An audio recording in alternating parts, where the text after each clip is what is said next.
we're going to explain a little bit of this sciencey stuff, and I'm going to try to make it as simple to be understood as possible. So, without further ado, let's dive right into it. So we know that your name is Donna George. This is a client that we have right now. Let's talk about BMR. So BMR stands for basal metabolic rate, also known as resting metabolic rate. So metabolic rate is just referring to how much, what is the rate of energy expenditure that your metabolism burns while at rest. So you, being a 62-year-old female that weighs 165 pounds and who is 5'2",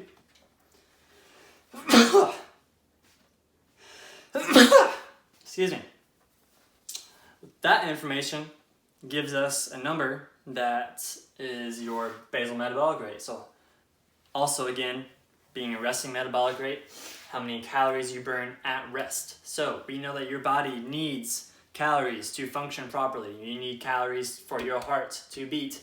You need calories for your brain to think. You need calories for your stomach to digest. You need calories for your bowels to move through your body, to have energy to be pushed out into the toilet. You need energy. You need calories for life and for bodily functioning. And based upon your information of being 62 years old, being 5'2", being 165 pounds, and being a female, your calorie expenditure is 1,350 calories per day. So we know that in order to just maintain basic life functions, you have to have 1,350 calories per day. And this is while at rest.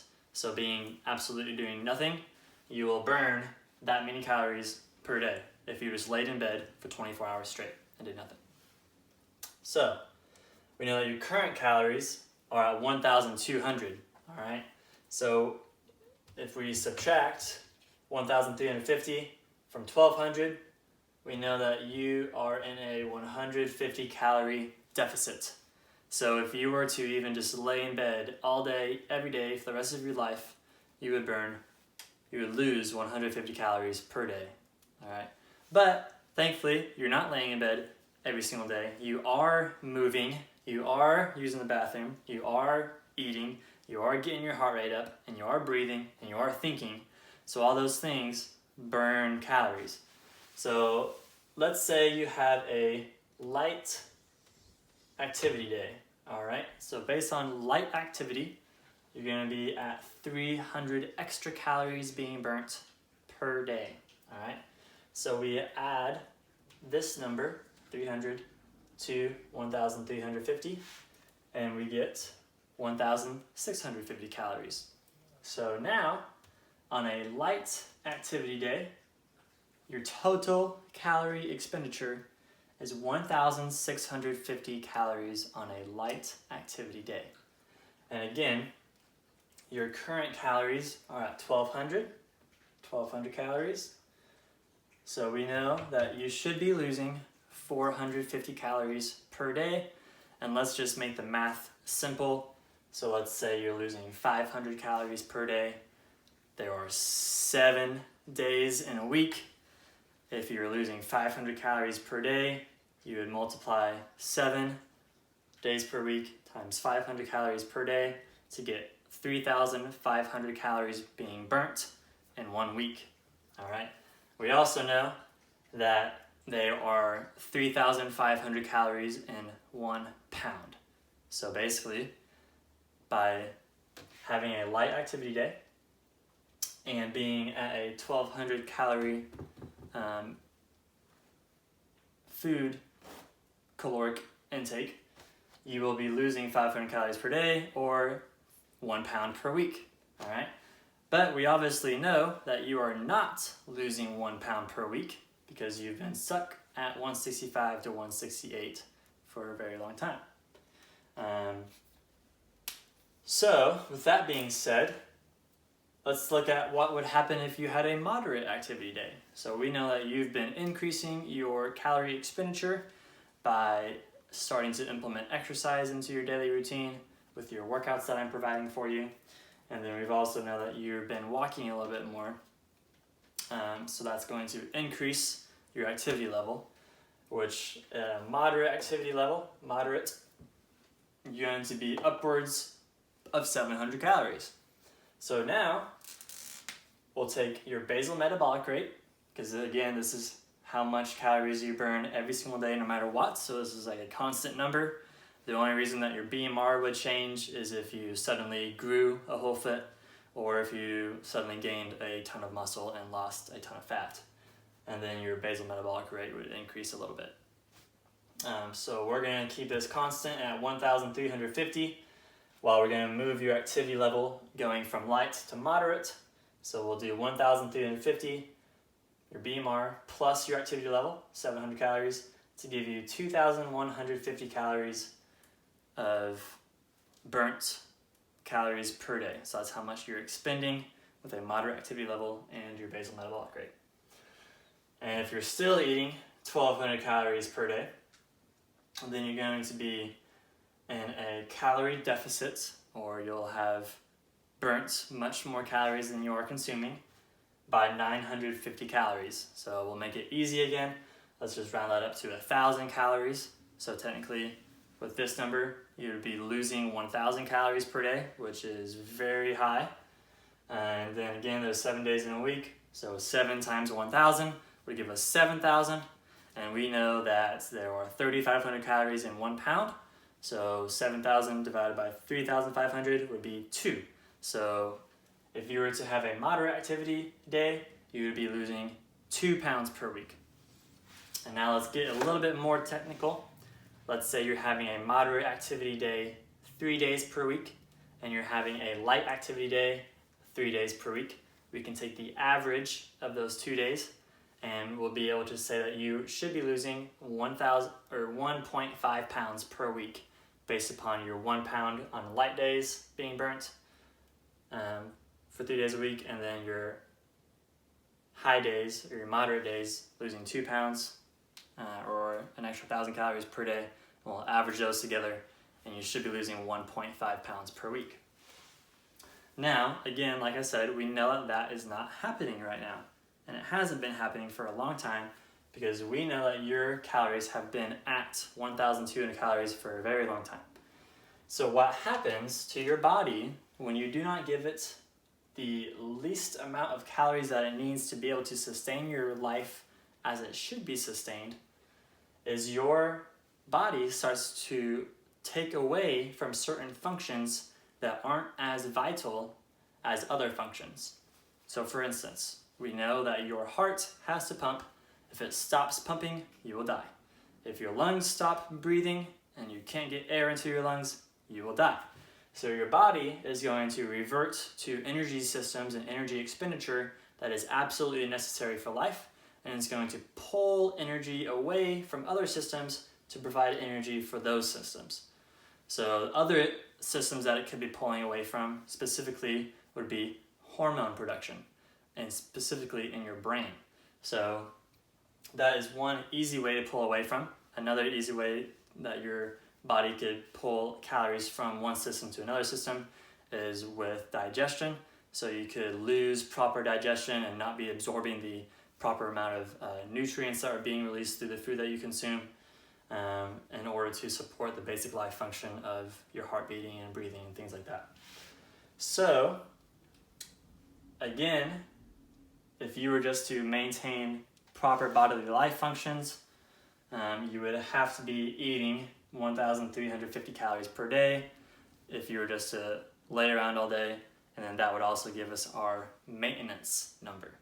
So maintenance is basically how many calories you should be able to eat to maintain your current weight. So if you were to maintain your current weight at a BMR of 1350, you would have to eat 1350 if you did absolutely nothing all day. And that would make you neither gain weight nor lose weight. And again, if you have light activity days, you would be at 1,650 calories per day. And if you were to eat as much as you were burning, that would be your maintenance for a light activity day. So your maintenance on a light activity day would be 1,650 calories. And then in that case, we know that you would not be either losing weight or gaining weight. Same thing accounts for our moderate activity days. If you ate 2,150 calories per day and you also burnt 2,150 calories per day, you would neither gain nor lose weight. But we do know that you have to be able to support your bodily functions, and we are doing more things than just providing support for your heart and your lungs to breathe.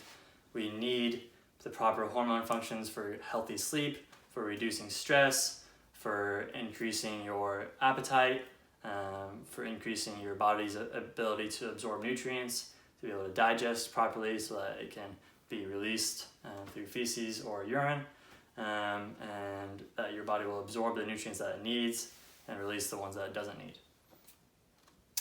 So, with that being said, let's say you have a light activity day. I am proposing that you increase your calories very slightly, so that way we are above your basal metabolic rate, so we're meeting that expectation of basic life functions, and then we'll add a little bit more to balance out your activity level. So I highly recommend going up to 1,500 calories per day, and we'll do this for 2 weeks, all right? So if we can maintain 1,500 calories per day for 2 weeks, you will not be gaining any weight. And again, that is because you will be burning at least 1,650 calories every day for days that you are having light activity days, which is going to be the majority of the days. And then occasionally on some days, you'll be doing workouts and walking more often than not. And those will be moderate activity days. So you will still be losing weight at a steady rate compared to what you are now by increasing your calories, because we are going to be able to support those functions that will help you lose weight. By increasing your hormone levels, we're going to be able to reduce the stress, we're going to be able to control your estrogen levels, it's going to be able to give you more energy by increasing your calories so that you can have more energy throughout the day to also in turn do things that are going to end up burning more calories. So by increasing your calories, we are actually going to be able to increase the amount of energy that could be spent, because you will feel better and you'll have more energy to move more often, right? So your body will sort of adapt in certain situations. So if I were to go from eating 2,500 calories per day and not having very much energy, and then I bumped up to 3,000 calories per day, more than likely my body is going to find a way to burn extra energy, whether it's through fidgeting, whether it's through being able to go harder in my workouts because I now have more energy, or whether it's through having a strong desire to burn more calories. And then also by eating more, I'm going to be able to increase my thermic effect of food, which will also help burn calories as well. So increasing your calories from where they are currently at, being at 1,200 calories, is going to be incredibly beneficial for you, because again, we will be able to support those hormones that need to be supported. We'll be able to give you more energy. It will be able to produce better sleep for you. You'll be able to reduce your stress and just feel better and have more energy all around. So again, I highly recommend increasing your calories to 1,500 calories, and we'll try this for 2 weeks. Again, I can guarantee you will not be gaining any weight, because we are still going to be below that 1,650 calories, all right? So you're still going to have a negative 150 calorie balance per day. So over the course of 3 weeks, you would be losing a pound, and you'll feel so much better. I know that losing 1 pound in 3 weeks does not sound very ideal, but you're actually probably going to be burning more than that, because you'll have the energy that you need to do things that are going to burn calories, if that makes sense. So if you have any questions, please email me or text me or call me, whatever you gotta do. I hope this was really helpful for you, and I hope that you can see now that it is very important for you to be able to increase your calories so that we can produce the proper amount of hormones, proper amount of energy that you need to sleep better, to feel better, to move better, and to have more energy throughout your day. This is going to be the key detail, is to get above your basal metabolic rate and to be within about 300 to 500 calories of your activity level, so that way we can be losing about half a pound to 1 pound per week, and that is the goal. So again, thanks for listening. I hope you found this helpful. If you did, please let me know, and let me know if you have any questions again. All right, thanks.